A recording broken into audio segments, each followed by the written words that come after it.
Hola, ¿cómo están? Les damos la más cordial bienvenida al primer programa de Ya que estamos, un espacio donde vamos a hablar de los mundos que crean los autores que leemos y los que no leemos también. Mi nombre es Daniela Rengel y también quiero dar la cordial bienvenida a mi amigo, colega, al escritor Willy Camacho, que también va a ser el presentador de este espacio, ya que me imagino que muchos de ustedes conocen, porque además es el director de la editorial 3600. Lo que irremediablemente hace que me venga la primera pregunta a la cabeza, y es ¿por qué ser director de una editorial en un país donde se supone que nadie lee? Esa es una buena pregunta. ¿Nadie lee en Bolivia? Pues no sé, tú estás en el campo, contanos, ilustranos. Leemos muy poco, yo creo, a priori, y ha ido bajando el índice de lecturas. Cuando empezábamos en esto de la literatura, tú y yo, cuando estábamos terminando la U, los tirajes de las editoriales eran más o menos 1000 ejemplares. Por ahí, algunas un poquito más, otras un poco menos, pero 1000 ejemplares. Actualmente un tiraje promedio es 300 ejemplares. Y un bestseller boliviano es que vende esos 300 ejemplares en 2 meses, digamos. ¿Y eso significa que 700 ejemplares ya no se leen o que se han dado cuenta que estaban llenando depósitos? Exactamente, llenaban depósitos y hacían que las editoriales paguen alquiler para depósitos. Entonces, claro, no tenía sentido. En algún punto de la historia de nuestro país seguro se vendía 1000, 1500 ejemplares, en algún punto de la historia donde no había internet, no había videojuegos, etcétera, no había acceso al porno gratuito, ese tipo de cosas que te distraen de la lectura. Ajá. Entonces, pero tú acabas de decir que si alguien vende 300 ejemplares, ¿es un bestseller en Bolivia? Si lo vende en pocas semanas, ¿no? Si vendes 300 ejemplares en 10 años, no. Claro. No es un bestseller. Claro. No. Pero entonces, al final, ¿cuál sería la conclusión? ¿Leemos tan poco? Se lee poco. Hay estadísticas a las que tú tienes acceso, ¿verdad? Que nos ha facilitado Ernesto Martínez, el past presidente de la Cámara del Libro, donde nos muestra que la lectura es muy, muy baja, que en promedio la mitad de la población de Bolivia lee un libro al año. Sí. Pero tú como docente sabes que eso es mentira. Sí. Bueno, hay una estadística bastante heterogénea, ¿no? Porque yo creo que hay espacios donde, desde luego, la lectura es mayor, pero sabemos que hay otros donde no se lee ni siquiera un libro al año. Pero con tus estudiantes, ¿tú ves que leen? Claro, mis estudiantes de literatura obviamente tienen que leer, ¿no? Pero en otros obligación. espacios. Has dado en otras carreras. A ver, en los espacios universitarios yo creo que la gente lee, pero lee mucho menos de lo que nosotros quisiéramos, ¿no? Hay una lectura obligatoria, pero más también tendríamos que pensar qué es pues leer, porque obviamente un estudiante de economía tiene que leer por fuerza sus textos de economía. Si nosotros pensamos en cuánta ficción, cuántas novelas, cuánta poesía, cuántos ensayos lee la gente voluntariamente, yo no sé si hacen este tipo de encuestas. Voluntariamente, no, pues, ¿cuánto lees? Porque eso es, no importa que sea ficción o lo que sea, o sea otro texto de economía. El asunto es que si te dan a leer macroeconomía, microeconomía, eso es tu obligación. Pero si tú por tu cuenta lees otro autor de macroeconomía, otro autor de microeconomía, eso ya entra dentro de la voluntad de leer, de querer leer. Pero las encuestas no te preguntan voluntariamente cuánto lees, dicen no. ¿Cuánto lees? Claro. ¿Cuántos libros has comprado? Además, por ahí no para leerlos, para regalarlos. Claro, eso puede ser. Bueno, sí, la situación puede ser dramática, pero como alguna vez hablábamos, yo creo que hoy en día se lee más. El tema es qué se lee y en qué formato se lee, ¿no? Porque todos tenemos esto y tenemos que comunicarnos leyendo, ¿verdad? Pero ¿qué leemos? O sea, ¿WhatsApp cuenta como lectura? Claro. Y eso lo hablábamos el otro día. Yo creo que las generaciones actuales leen más que las nuestras, más que la mía, de hecho. En mi generación no leíamos, ¿no? O sea, yo porque me gustaba leer, eso hay que ver también. Si antes se leía más, no creo. O sea, mis compañeros de curso, de colegio, no leían. Ahora los chicos tampoco leen, pero leen WhatsApp, leen su Facebook, leen ese tipo de cosas. Y habría que ver las diferencias, ¿no? Si una cosa es leer y otra cosa es comprender lo que lees. Exactamente, sí. Creo que cuando hay que diferenciar esos dos estándares de lectura, ¿no es cierto? Una cosa es decodificar, una cosa es pensar que como país nos estamos alfabetizando cada vez más, entonces los índices de lectura están creciendo, pero yo no sé si los índices de comprensión de lo que se lee están creciendo, de lectura crítica, de lectura por niveles. la lectura repetitiva, eso de tal cosa dice el libro, ni siquiera sé si es muy profunda, pero seguramente una lectura que trabaja argumentación, una lectura un poquito más profunda, tristemente es como pobre. Pero no hay. ¿Tú en tus estudiantes ves eso? En los estudiantes así generales, no, pues es lo que te digo, no hay. Entonces, por eso cuando hablamos de cuánto se lee, podemos pensar de que hemos subido nuestros índices de lectura, Claro. porque son esa lectura decodificadora, esa lectura de alfabetización, que sé que esto es A, B, C, que puedo leer, no sé, cuestiones básicas, decodificar cuestiones básicas, Claro. pero obviamente los niveles de comprensión siguen siendo lamentables. Por eso. Esto me lleva a pensar, porque tú estás en el ámbito de, o sea, ante este panorama nefasto, digamos, de que se lee muy poco, no se entiende lo que se lee, qué sé yo, ¿por qué trabajas en una editorial? O sea, ¿quiénes publican? ¿Qué tipo de cosas te llegan? ¿Qué fe tienes en la publicación y en la literatura? A ver, primero, ¿por qué nos hemos metido a la literatura? Desde ahí tendríamos que empezar, ¿no? Porque yo no recomiendo a nadie. Ojalá, porque pueden vivir mejor de otras maneras. Ahora, ¿no? Ya cuando era joven Oye, pero pensaba sinceramente, tú y yo quijotescamente. no vivimos mal. No Yo estoy muy vivimos mal. agradecida. No vivimos mal porque hemos sido corchos, malditos, odiados en la universidad. Pero la gente promedio que no lee mucho, aunque esté en literatura y que no ha estudiado mucho, tampoco es que la pasa muy bien. La está peleando, Dios. Pero es que creo que también es como el mundo de la música, ¿no? Si tú piensas que vives como músico, ¿qué significa ser músico? O sea, ¿vivo de mis conciertos? No. Pero un músico sí puede vivir de la música si graba, si compone, si toca para otros grupos, si da clases, no sé, si diversifica su hacer musical, puede vivir, yo no sé qué es, pues bien, mal, pero de acuerdo a, no sé, puede vivir cómodamente dentro de sus estándares. Yo creo que pasa lo mismo con el mundo de las letras, ¿no? Eso pasa, por eso estoy en una editorial, por eso he pasado por el periodismo, por el mundo audiovisual haciendo guiones, sí, diversificar tus competencias dentro de lo que implica escribir, o sea, la producción intelectual escrita. Ajá. Entonces, haciendo eso, claro, te puedes diversificar, claro, no es tan sencillo. Y así llego a ser editor y a trabajar en la editorial 3600. Y ahí le hagas otro gusto, que ya no es solo corregir un texto, sino ayudar a otras personas a que socialicen su creación. Porque el proyecto 3600 es eso, ayudar a difundir y producir literatura boliviana. Y por eso nosotros tenemos un extenso catálogo, sobre todo integrado por autores nobles que están empezando sus carreras. Entonces a nosotros no nos importa que sean multipremiados, que tengan mucha experiencia, que tengan trayectoria, sino que su texto potencialmente sea publicable. Entonces con eso nos basta y empezamos a trabajar con ellos, con editores, de tal forma que terminen de darle un pulido y lleguemos a un estándar, al good enough de los gringos, para que se pueda publicar y a partir de ahí cimentar una carrera. Algunos se quedan en el primer libro, otros van creciendo. Claro.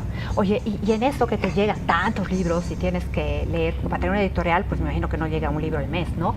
¿Quiénes mandan más manuscritos, digamos así, hombres o mujeres? Hombres.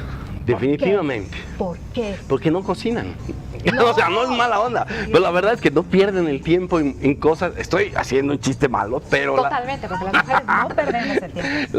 Pero ¿cuál es la razón por la que crees que las mujeres no mandan? Es que puede ser eso. Lo que pasa es que la maternidad añade una dificultad extra a la vida de las mujeres que no tienen los hombres. Que podemos ser buenos padres, ocuparnos de nuestros hijos, pero no es lo mismo. Y tú lo sabes, tú eres mamá. Yo veo con mi esposa, aunque mi esposa me encarga que yo cambie al bebé, que yo lo alimente y todo, ella igual está supervisando que yo lo haga bien. O sea, entonces no deja de ocuparse del bebé en ningún momento, aunque me lo encargue a mí. Sí, eso es cierto. Creo que biológicamente hay cosas que no se pueden delegar. Es una cosa, ya que no podemos echarle la culpa solo a eso, porque igual podría haber un tiempo, qué sé yo, llegar, cuando tus hijos ya son grandes, claro, ya ocuparte de la literatura. O antes de tener hijos. Exacto. No creo que sea el motivo fundamental, pero creo que puede ser uno. Creo que tú también tienes algunas posibilidades, ¿no? Yo he hecho un recuento hoy día de todo lo que hemos publicado al año. Ajá. Este año hemos publicado 43 libros, en 3600, no sé las demás editoriales. En lo que va del año, somos la editorial que más publica en Bolivia, de hecho. O sea, todavía se viene en septiembre, octubre, Vamos noviembre, a llegar a los diciembre. 60 libros, sí, que es el promedio que hacemos cada año. Entonces, 43 libros y son 10 libros de mujeres. El 23%, o sea, ni la cuarta parte. Pero a ver, ¿no es que ustedes se ponen como rigurosos al momento de evaluar? No, primero porque hay un protocolo en la aceptación de libros. Nos llega un texto, obviamente nosotros lo evaluamos, pero aparte contratamos un lector externo. Este lector externo recibe el texto sin saber quién es el autor, de género, edad, procedencia, nada. Entonces lo lee, se enfrenta solo a un texto. Así tiene el menor prejuicio posible. Manda su informe y nosotros comparamos nuestro informe con el de él. Yo creo que nosotros no tenemos ese prejuicio en fijarnos si es mujer, si es de Santa Cruz. Claro, le pondremos el estándar más alto. Incluso, y te diré, y puede pasar, que las mujeres tengan cierta preferencia en las editoriales, porque actualmente lo políticamente correcto es el chachahuarmi, ¿no? Así que tengas uno y uno, entonces tu cuota de mujeres disminuye. Yo ahorita que he visto he dicho, puta, ahora sí necesito unos 10 libros de mujeres para acabar el año. Entonces empiezas a, si te llega un libro de mujer, le veremos lo bueno para publicar. Bueno, chicas, tenemos preferencia, hay que mandar, porque así esté medio, tenemos más. Pero el hecho es que llegan menos, ese es el asunto, que llegan menos libros de mujeres. Ajá. Hace años, y eso te lo conté hace un tiempo, ¿no? Paula Sencebe, que ganó el premio Yolanda Bedregal, el último premio Yolanda Bedregal, en 2019 la premiaron, en su discurso de aceptación, ella hizo una suerte de declaración política porque es feminista y aprovechó la palestra, pero dijo que claro, había un ámbito patriarcal, machista más o menos en el mundo editorial, porque las mujeres no ganaban premios y las editoriales publicaban pocas mujeres. Pero claro, yo decía, esto es injusto, porque si llegaran 50 libros de mujeres, 50 de hombres, y publicáramos pues a los 50 hombres y solo 10 mujeres, sí, ahí sería injusto. Pero si llegan de los 50 libros, 10 son de mujeres y 40 de hombres, es lógico que la proporción de publicación va a ir por ahí. Claro. Lo mismo en los concursos, 3.600 auspiciado el Nacional de Novela, el Nacional de Poesía, en Lengua Originaria, el Franz Tamayo de Poesía, el Franz Tamayo de Cuento, entre otros concursos. Y siempre llega en esa proporción, 75-25. O sea, hombres 75%, mujeres 25%. Y aún así, ha habido años en que Franz Tamayo lo han ganado mujeres e incluso dos concursos consecutivos, etcétera, etcétera. Entonces, no hay un sesgo. O sea, no por lo menos de parte de 3.600. Sí, tal vez, porque preguntando estas cosas, hablando a veces con amigas, con gente que está dentro del área, claro, nosotros mismos no tenemos una razón para decir por qué no mandas. Tal vez hay un tema de una autoexigencia mayor, un miedo, no sé, mayor al rechazo, decir todavía no estoy lista, todavía puedo mejorarlo, voy a postergar el envío de la obra, voy a seguir corrigiendo. Eso hablaría de una impulsividad posiblemente en los hombres, esto ya está, lo voy a mandar a la editorial, ¿no? Sí, las mujeres estamos, no sé cuán legítimo sea hoy en día, cuán realista, estamos más ocupadas que los hombres, pero creo que es interesante pensar en por qué los hombres envían más, porque proporcionalmente hablando, somos más mujeres pues en el país, o sea, ni siquiera podríamos decir que hay más hombres. Exacto. ¿No? Pues es un misterio, no sé, yo asumo eso, tal vez, claro, son más mujeres y habría que ver también a qué edad tienen hijos. Porque hay divisiones, ¿no? Tal vez en el campo se hacen mujeres más jóvenes, entonces obviamente escritores en lengua originaria vas a tener más hombres, definitivamente, la mayoría van a ser hombres, claro. Porque ya las mujeres en el campo, desde pequeñas, desde sus 18, 16 años, ya están cuidando de una familia. Claro. Y cada año, ¿no? De una familia numerosa. Claro, exacto, con muchos hijos, y cuando posiblemente se han liberado de la maternidad viene la abuelidad, no sé. Pero aparte, si exceden en educación, eso también habría que ver, claro. En el campo, si es posible que ellas puedan terminar el colegio, porque yo sé, porque hemos trabajado en esto en el campo audiovisual, cuando trabajaba en la productora Tres Tibus, que en el campo, claro, se privilegia el estudio de los varones, pero a las mujeres se las necesita en la casa para labores que se consideran propias de mujeres, y eso es cultural. Y hablando de eso, de lo que es cultural, entre todas las cosas que tú tienes que revisar, a mí me intriga saber, ¿hay algún patrón, no sé, sobre qué escriben las mujeres?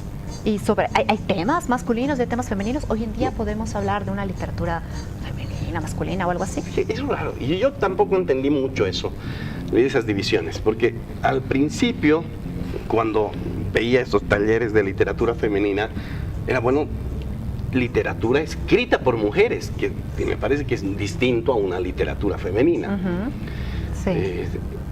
Pero, claro, las mujeres escriben de lo que les da la gana, lo que yo veo, pero hay temas que no los tocan. O sea, te puedo decir de qué no escriben, no de qué escriben. No escriben de fútbol, es cierto. Ajá. No escriben cosas de crímenes, o sea, no se meten a la mente de asesinos en serie, de violadores de niños, qué sé yo, ese tipo de cosas. Excepto cuando hacen periodismo, ¿no? Cuando hacen crónica, hay muchas. Bueno, pero eso es, claro, son periodistas y es su trabajo. Pero imaginarse, por ejemplo, un tipo violando a un niño o a una niña, O sea, no lo pueden inventarse historias. Claro, tal vez no les cae bien por mi mismo espíritu maternal, digamos, no pueden concebir. De hecho, alguna vez, un cuento que yo he escrito que trata de algo así, claro, a las mujeres, a mis lectoras femeninas, no les ha gustado, les causa repulsión. Ajá. No es que los varones lo disfruten, ¿no? Pero no les afecta de esa manera. Ajá. Claro, la idea de esos cuentos es generar un efecto en el ser que está leyendo, ¿no? Ya sea asco, horror es la palabra. Ajá. Se tienen que horrorizar, pero tampoco tienen que causar repulsión. Pero no calculaba yo que sí, hay temas que a las mujeres no les gusta definitivamente. Ajá. Ya, interesante, sí. Yo creo que mi percepción como lectora es que las mujeres siguen escribiendo y a las mujeres nos gusta mucho leer, y yo lo veo con mis estudiantes, incluso con los libros que yo misma elijo para los estudiantes. La mujer sigue habitando mucho la intimidad, ¿no? Su escritura es más íntima. De hecho, las escrituras de la intimidad también son muy femeninas a veces. Y con esto no quiero decir lo doméstico, ¿no? No es que recreen lo que hace 30 años podía haberse considerado como íntimo, el espacio de la casa, de los hijos, de las ocupaciones, ¿no? Sino este espacio de búsqueda de identidad, de búsqueda de lugar en el mundo, de cómo eso vivo una nueva maternidad, cómo vivo... Es eso que a una mujer se le sigue cuestionando, porque tenemos finalmente un espacio biológico, natural, contra el cual no podemos ir, ¿no? Y no tenemos tampoco por qué ir. Pero hay otro espacio que te obliga a entrar en esta dinámica del mundo. Yo creo que las mujeres también abordan eso, y es ese tipo de literatura que me gusta y que he descubierto que a los hombres también les gusta. El otro día en una clase, uno de mis estudiantes decían, cuando nos encontramos con temas complicados, vemos que incluso en los textos los hombres dicen de lo cual no quiero hablar, ¿no? Menciona un tema así medio engorroso y dice, no, estuve ahí en mi vida, pero no, yo voy a otra cosa.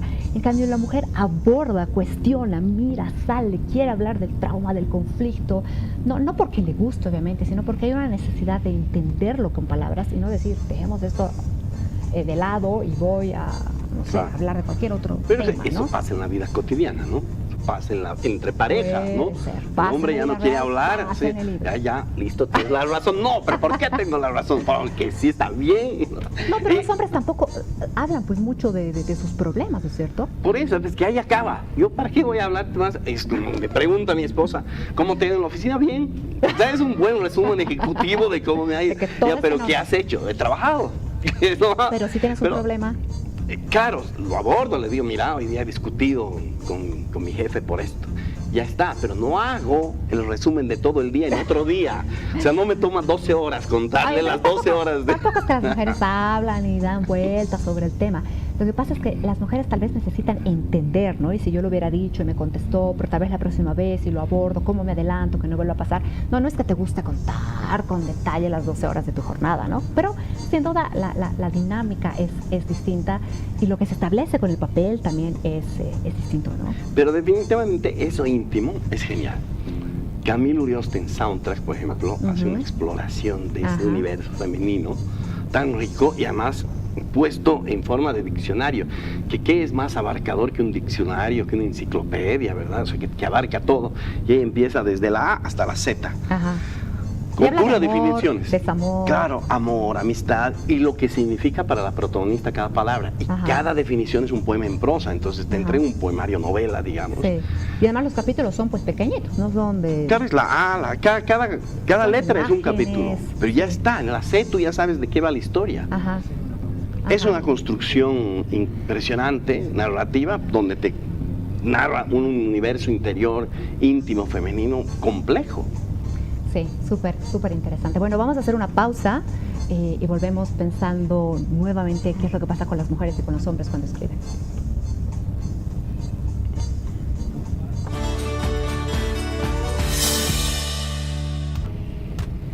Entonces, estábamos hablando de estos mundos internos, femeninos, masculinos. Y bueno, ¿y sobre qué escriben los hombres? Que todos son violentos, así, sangre. No necesariamente. Hay de todo, igual que con las mujeres, pero tal vez sí te puedo decir que no escriben de esas cosas íntimas, porque no se preocupan tanto en explorar por qué me duele, por qué sufro, por qué estoy deprimido, qué sé yo. Entonces, la narración que ofrecen los hombres o los ensayos tal vez van más a la historia macro, no a la historia íntima. Ahora, obviamente siempre va a haber autores que tengan un personaje femenino, pero creo que descubres, dices, no, esto no lo ha escrito una mujer, o no está bien logrado, esto no parece una mujer. Sí. Y tal vez ustedes no se dan cuenta, ¿no? Pero las mujeres sí nos damos cuenta cuando hay una psicología femenina. Para mí es un poco difícil describirla, ¿no? No puedo decir la mujer se complica, la mujer es problemática, la mujer habla más, la mujer escribe menos, no tengo idea. Pero yo recuerdo un libro donde había una mujer tan bien creada, excepto por dos falencias, que no les voy a decir para que lo compren. Diablo Guardián, de Javier Velasco. La protagonista, Violeta, es una mujer. Es una mujer. Yo me veo reflejada, y no yo porque se parezca a mí, ¿no es cierto? Yo creo que la mayoría de las mujeres podemos decir, eso es una mujer, eso piensa una mujer, con toda, no sé, la heterogeneidad que hoy en día representa lo femenino. Ya no podemos hablar de lo femenino, así como hablamos de las masculinidades, pero creo que hay cosas donde podemos coincidir, ¿no? Sí, entonces hay varios temas que pueden tocar los hombres, varios temas que pueden tocar las mujeres. No creo que sea un problema de temas, que haya menos temas, más temas para el uno, para el otro. Igual hay diversidad y hay algunos temas que no abordan, no todos, no vamos a decir, las mujeres no hablan de violencia. Debe haber unas cuantas que le meten nomás a la sangre. Claro. Pero no, pues dos golondrinas no hacen verano, o sea, no está... Bueno, es que hay tipos de violencia. Yo creo que las mujeres se ponen como tal vez del lado de más víctimas, ¿no? O sea, hablan de violencia, pero no de la violencia ejecutada, sino de la violencia recibida en todo caso. Y cuando en las ferias en las que estás todos los años, ¿qué es lo que se vende más? O sea, ¿los hombres compran autoras? Esa estadística no tenemos de hombres y mujeres, que compran los hombres, que compran las mujeres. Sabemos que en general se vende más novela, de ahí cuento, o sea, la narrativa es el género rey. Luego vendrán ensayos, por último, poesía. Poesía no se vende, es un misterio. Y poetas, levantas una piedra, hay un poeta. Donde vea, hay un poeta. Todos son poetas. Y, claro, poetas hay de todo. Yo me acuerdo que hace años en el Ave Sol había un boliche muy bohemio, ¿no? De los años 90, que era un cuartito donde todos los artistas y escritores se amanecían. Y yo iba muy chiquito, en serio, muy chiquito.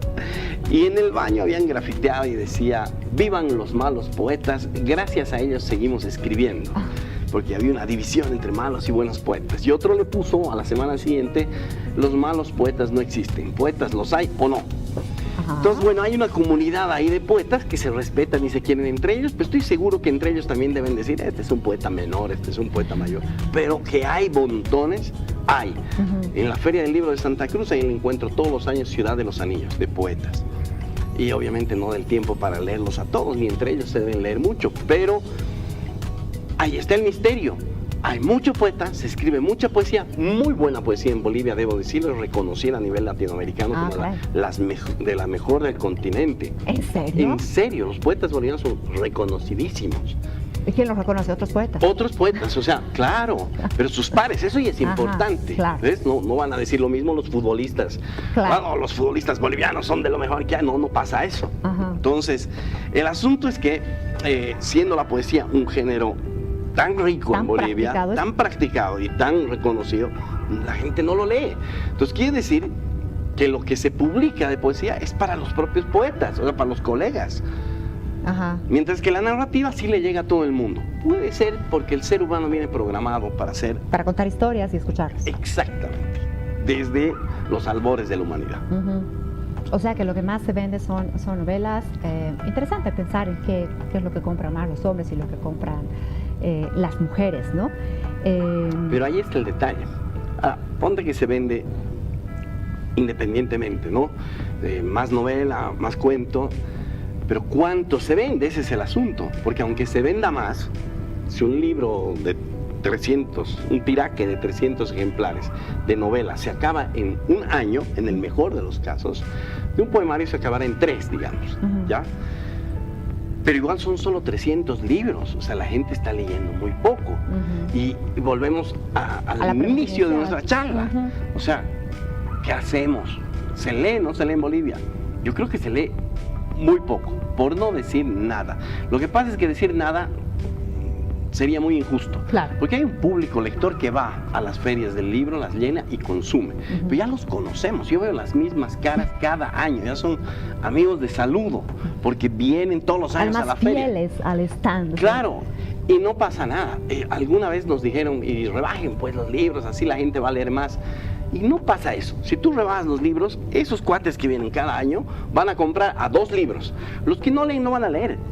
No van a, y tú le regalas un libro, van a ponerlo debajo de la pata coja, o sea, va a servir para matar moscas, pero no lo van a leer. No porque regales un libro. No lo van a terminar posiblemente. Un bien cultural no tiene que ser regalado, creo yo. Puedo ser muy canalla en esto, pero si la gente no paga por el bien cultural, ya sea un libro, la entrada al cine, lo que sea, no lo aprecia, no lo valora. Casi entonces, como un animal, te regalan un perro y te encartan ahí con él. Claro. Si tú no quieres y tienes la responsabilidad de asumirlos, aunque dicen que no hay nada mejor que regalar un libro, ¿no? Un cumpleaños. Ah, no, pues, pero estás regalando a alguien, pero digo, como editorial, que tú tengas tus libros gratis, pasen por la feria y recójanse su libro gratis. Sí.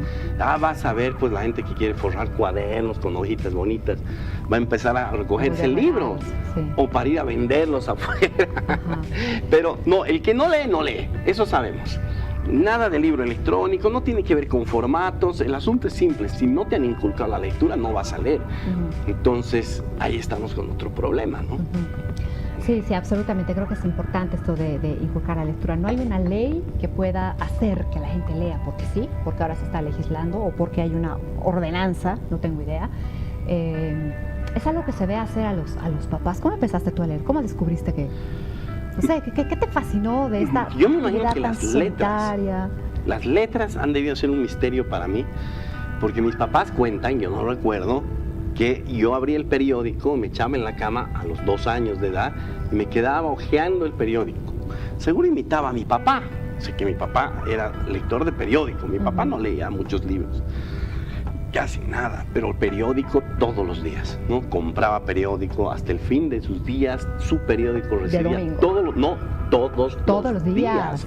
Y hace años, cuando la economía le permitía, compraba todos los periódicos todos los días. Adicción. En casa teníamos pues 2 cuartos llenos de periódico, cambiábamos por papel higiénico cada fin de no gastábamos en papel higiénico.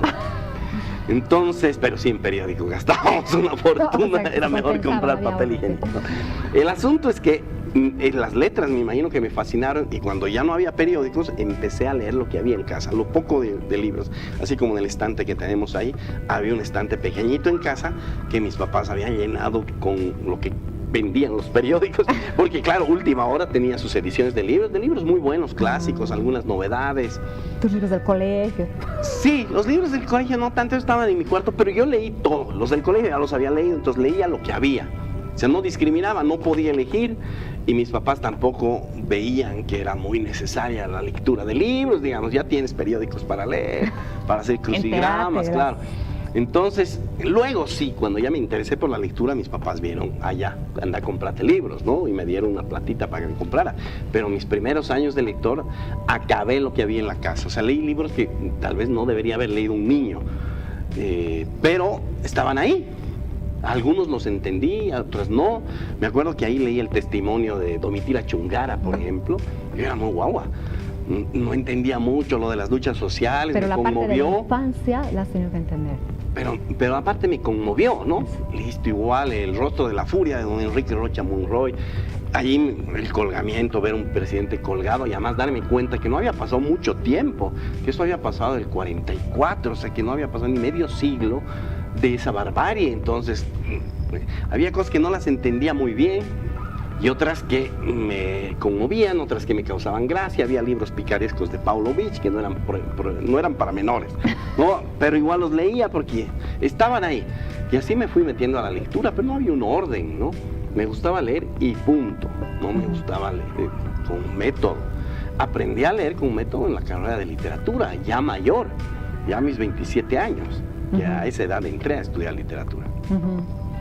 Sí, yo creo que esa es la pregunta en realidad por resolver, ¿no? ¿Qué hacemos para que la gente quiera leer? Para que la gente sienta eso, para que las letras lo llamen, para que diga, a ver, en mi casa, ¿qué hay? ¿No? Quiero leer.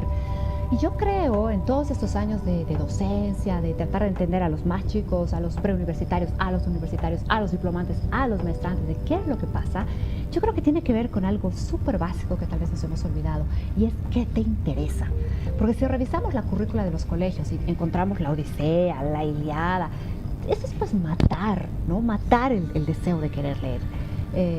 Enfrentarte con una historia que no te habla de nada, tal vez has visto en la película Troya, no sé, pero esas son excepciones. Yo creo que es importante pensar en qué puede interesarte. Yo, por ejemplo, cuando daba a leer Frankenstein, tenía así, claro, todo el mundo todo leía Frankenstein, atento. porque a todos les interesaba leer Frankenstein, les interesaba leer Drácula, tal vez una buena edición del Quijote, pero yo creo que hay que tomar mucho impulso a qué te interesa, porque finalmente la lectura es un medio para acceder a un mundo. O sea, Claro. también puedes pensar que la lectura no es pues el fin, ¿no ves? O sea, leer por leer, porque me gusta estar pasando los ojos, ¿no? Encima de las letras, a nadie le gusta hacer eso. Pero si te interesa el derecho, seguramente vas a leer libros vinculados con el área. Pero ahí está, pues aquí también depende mucho del profesor, porque él es el que va a elegir la lectura. No es que va a hacer una encuesta y lo que los chicos quieren. También sabemos que hay una selección ya que Claro. viene desde el gobierno. Pero son los desde el profesores ministerio. además que tienen que ver cómo... Yo te digo que yo he sufrido con literatura nacional cuando estaba en colegio, ¿no? Porque me han dado La Asa de Bronce, La Chascañá, Juan de la Rosa, qué sé yo, libros que daban todos los años a todo el mundo y todos te decían que eran aburridos. Entonces tú ya venías con el prejuicio de que son aburridos y claro, como daban las clases antes, sí eran aburridos. Entonces, lo normal sería que uno cuando sea profesor ya no dé esos libros. Pero cuando me tocó ser profesor en colegio, la Chascañao, y van a ver la Chascañao y van a pagar conmigo. Pero dije, no puede ser, no es un mal libro. Yo lo volví a leer en la universidad, en literatura. Ajá. Me pareció un libro lindo, pero que lo habíamos leído mal en colegio. Entonces dije, veremos si funciona. Entonces les leí a Chascañahui, pero había que hacer una entrada de lectura con ellos. Entonces hice la entrada de lectura con La Seducción. Y estos jóvenes calenturientos, tienen 17 años, solo piensan en sexo, les hablo de seducción. Entramos al libro y les va a gustar y lo disfrutaron. Entraron por ese lado, viéndolo del lado de la seducción, no del encholamiento, no de ese lado, de esa carga sociológica pesada que los podría aburrir, sino por un lado que puede resultar atractivo para ellos. Ajá. No, desde luego tiene que ver mucho con los profesores. Entonces, si queremos cambiar un poco esta realidad, si queremos que la gente lea, rescatemos a los más chicos, ¿no? Y creo que en ese sentido la formación de los profesores es súper importante, que ellos sepan, que ellos mismos sepan cómo abordar estos textos. En todos estos años, cuando hemos formado, y a ti te ha tocado también formar profesores, nos hemos encontrado con esto mismo, que ellos tampoco saben, la mayoría, qué hacer con los textos, además de quién es el bueno, quién es el malo, qué te enseña el texto, qué no hay que hacer, cuál es el amigo, personajes primarios se dice, principales, secundarios, ¿no? Ya, pero qué aburrido verdaderamente. Yo creo que es muy importante que la gente se forme y sepa qué puede hacer con un libro para obviamente inyectar ese deseo, ¿no? En chicos, en grandes, en más grandes, de qué hay más allá de esa historia superficial que se está contando. Creo que, a ver, no sé si esa es la salvación o la respuesta a este problema, pero creo que tiene que surgir de los profesores. No podemos pedir esto a los padres, no podemos pedir esto a los propios estudiantes. No lean, tienen que leer, no saben. Si no hay alguien que te inspire, como creo que a todos nos hemos inspirado para todo, ¿no? Para elegir una carrera, para elegir qué leer, para elegir qué ser, para elegir cómo ser. Yo creo que si no hay esas figuras que te inspiran, que te hablan, como tú dices que te seducen, es más difícil. Yo recuerdo que yo empecé a leer, desde que tengo memoria, elegir mis propias lecturas, porque yo sentía que en los libros estaban las respuestas que yo andaba buscando, que ni siquiera sé cuáles son, porque no es que andaba buscando qué es la inmortalidad, la eternidad, no sé, pero yo decía, ahí hay algo que yo necesito para continuar, ahí hay algo que yo necesito saber. Y las búsquedas también eran desordenadas, iban de un género para aquí, género para allá, leía mis lecturas revolucionarias, porque en mi tierna adolescencia estaba pues esto de moda, ¿no? Que más era resignificado de otra forma. Hoy en día ya es parte de un discurso tristemente gastado, pero en su momento era un descubrimiento, ¿no? Toda esta literatura. medio populista, izquierdosa. Y yo recuerdo que en eso y en las novelas y en los poemas que leía trataba de encontrar y encontraba respuestas. Y también leía porque me identificaba con ciertos personajes y porque entendía que también vivir así era posible, también habitar ese mundo era posible y este mundo era mejor, que el mío era más interesante. Leía obviamente con mucha mayor ingenuidad, con la que obviamente hoy día tenemos que leer, pero eso me acercaba mucho a la lectura y yo creo que es eso lo que hay que despertar, ¿no? Con toda la realidad tan distinta que tenemos, porque no es la misma la realidad de las ciudades, del campo, qué sé yo, pero este es el llamado finalmente a las personas que pueden hacer algo, que son los educadores. Yo no sé si les estamos cargando demasiada responsabilidad a ellos, pero creo que si alguien puede hacer algo por encender esa llama en las nuevas generaciones, son los educadores. Pero a los educadores hay que educarlos. Entonces vamos más atrás. Los educadores están mal formados, yo creo. O sea, no todos, debe haber siempre un prodigio por ahí, de esos que se han rajado estudiando, pero son los menos. Entonces, ¿quién es el encargado de formar a los educadores? Otros educadores.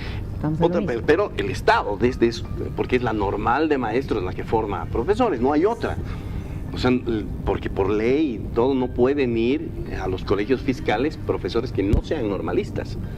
Vienen, ¿no? Entonces, se tiene que cambiar desde ahí arriba. Y para que eso cambie, tienen que impulsar nuestros legisladores. Y para que los legisladores puedan hacer eso, deberían saber leer. Pero estamos mal. Sí. No, además no solamente leer, yo creo que tendrían que estar conscientes de la realidad, ¿no? O sea, aquí tenemos unos legisladores y aquí tenemos la vida. Y creo que estos vínculos no son dados, ¿no? O sea, por lo general el que legisla, el que genera las políticas es otro político, es alguien, dicho así, abiertamente del partido, que medio que conoce, medio que no sé qué, ¿no? Pero yo quisiera saber esos legisladores, ¿cuántos han sido profesores? ¿Cuántos han estado en aula? ¿Cuántos han leído, como tú dices? ¿Cuántos conocen por lo menos un canon relativamente estable? ¿Cuál es el último libro que ha leído? ¿Saben qué se está produciendo en Bolivia? Creo que hay una disociación tan grande que es lo que obviamente dificulta el que se sepa qué leer, cómo encarar, a quién formar, a quién contratar, desde dónde abordar. Pero no nos vamos a dar un tiro por esto, ¿no es cierto? O sea, hay algo que tenemos que hacer. Entonces, quisiera que cerremos este programa con buenas noticias. Algo positivo tenemos que sacar de esto. A ver, buenas noticias.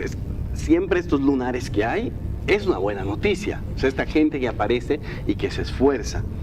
Yo he tenido estudiantes, diplomantes, que desde el campo, profesores, ¿no?, rurales, del área rural, que se están formando en escritura creativa para enseñarles a sus estudiantes mejores formas de lectura y escritura.